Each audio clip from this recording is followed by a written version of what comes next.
I woke up early that morning, but the sun had already arisen. Her platinum rays burst through the slate clouds of dawn and slowly spread across the mountains. High above the tree line, Shasta remained in slumber under her blankets of glaciers and pillows of clouds. After a leisurely breakfast, I set out on foot, feeling the pine needles crunch softly under my sandals.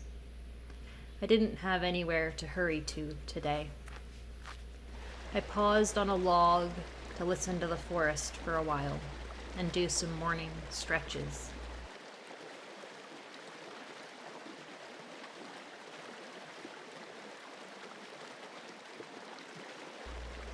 What a gift it is to be able to spend the day somewhere so serene.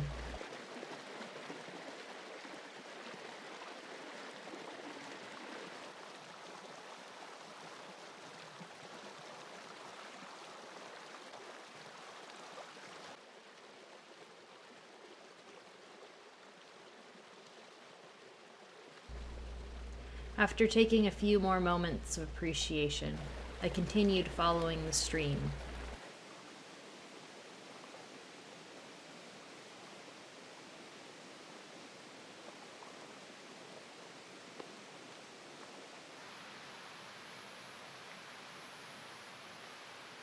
The trail opened out into a large meadow, and I let myself dance for joy in the lush green grasses.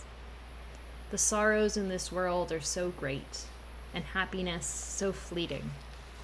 Why not indulge fully when we can happen upon it? The meadow was full of flowers, clover and violets, aster and yarrow, and with them came a throng of insects, enjoying a summer courtship. Grasshoppers leapt across my feet, and butterflies flitted between the blossoms. I found a shady spot beside the stream and stopped to read a chapter of my book. Braiding Sweetgrass is a compilation of beautiful stories where the author, Robin Kimmerer, has tied together her adoration of nature, her vast knowledge of botany, and her reconnection with her native heritage. She gives me a new appreciation for the plants that have always been around me. Asters and how they are beautiful on their own but attract insects even better when growing alongside plants of complementary colors. How precious is the gift of finding wild berries that market fruits cannot compare. And the unique beauty of each of our landscapes. These stunning flowers are leopard lilies, which only grow here in California and southern Oregon, and are a favorite treat of both insects and mammals. Looking closer along the creekside, I spotted a miniature frog hopping through the tree litter. A skittering sound drew my attention nearby, where an ant was antagonizing a cricket. I knew ants could carry things far larger than themselves, but did not know until reading up on it later that they could take down such a larger insect single-handedly. Upstream, I spotted another dramatic feat of nature. A snake in the process of consuming a fish. Snakes cannot chew their food, instead unhinging their jaws to swallow their catch whole.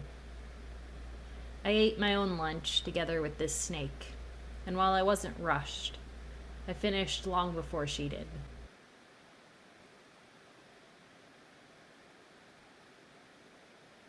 I spent the afternoon chasing waterfalls, starting at Lower McCloud Falls, and working my way up past the Middle Falls to Upper McCloud.